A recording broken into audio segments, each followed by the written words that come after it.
And fourth canto of Bhagavatam, Lord Shiva is mentioning the same point to his devoted and beautiful chaste wife, Parvati.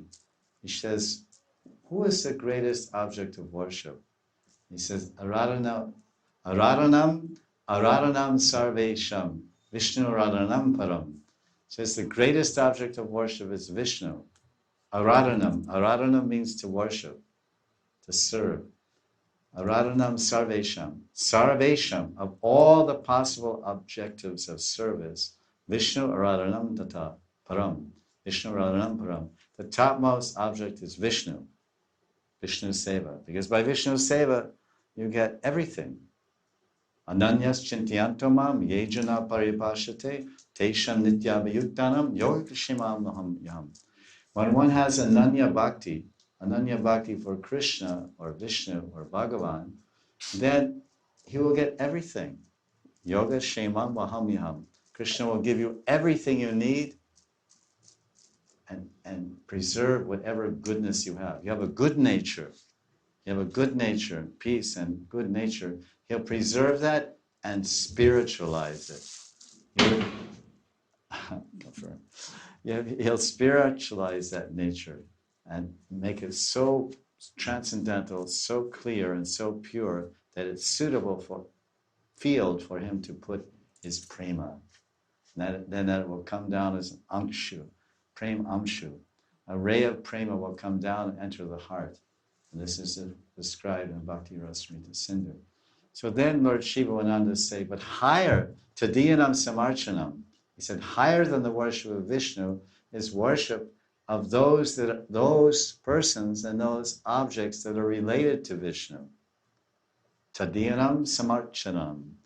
Archan, worship, equal to that worship, and even greater than that worship is the tadiya. Tadiya means those things connected to or expanded from you. So therefore, the conclusion of Shiva's teaching the Parvati, the greatest object of worship, higher than worshipping Vishnu, is to worship the devotees of Krishna. So therefore, Nityananda is teaching in the 5th chapter of Adi Lila that serving devotees and not serving Krishna, but worshipping devotees and serving devotees generates a greater anand and a greater bliss than serving Krishna himself. And that's the whole teaching of Gauranga Mahaprabhu. And that's the whole teaching of Raganuga Bhakti, and that's the whole example of the Manjaris.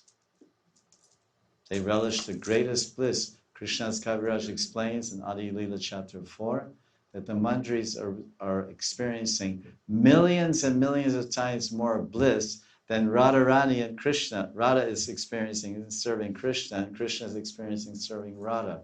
Because the Manjaris, the Kinkaris, the maidservants like Rupa Manjari and Rati Manjari and our own selves, if we ever attain that fortune to realize our Siddha Sarup, become Radharani's Kinkaris or Dasis, Radha Dasis, then that happiness that this humble, simple little teenage girls that obtain by serving Radha Krishna Yugal, by lovingly serving Radha Krishna Yugal, is millions of more times the Mahabhav bliss that Radharani is experiencing loving Krishna.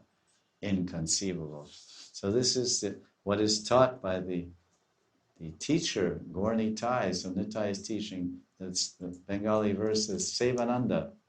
And anyone who has done significant amount of Vaishnava Seva will understand what a fantastic and wonderful taste of joy arises in the heart by selflessly and genuinely serving devotees.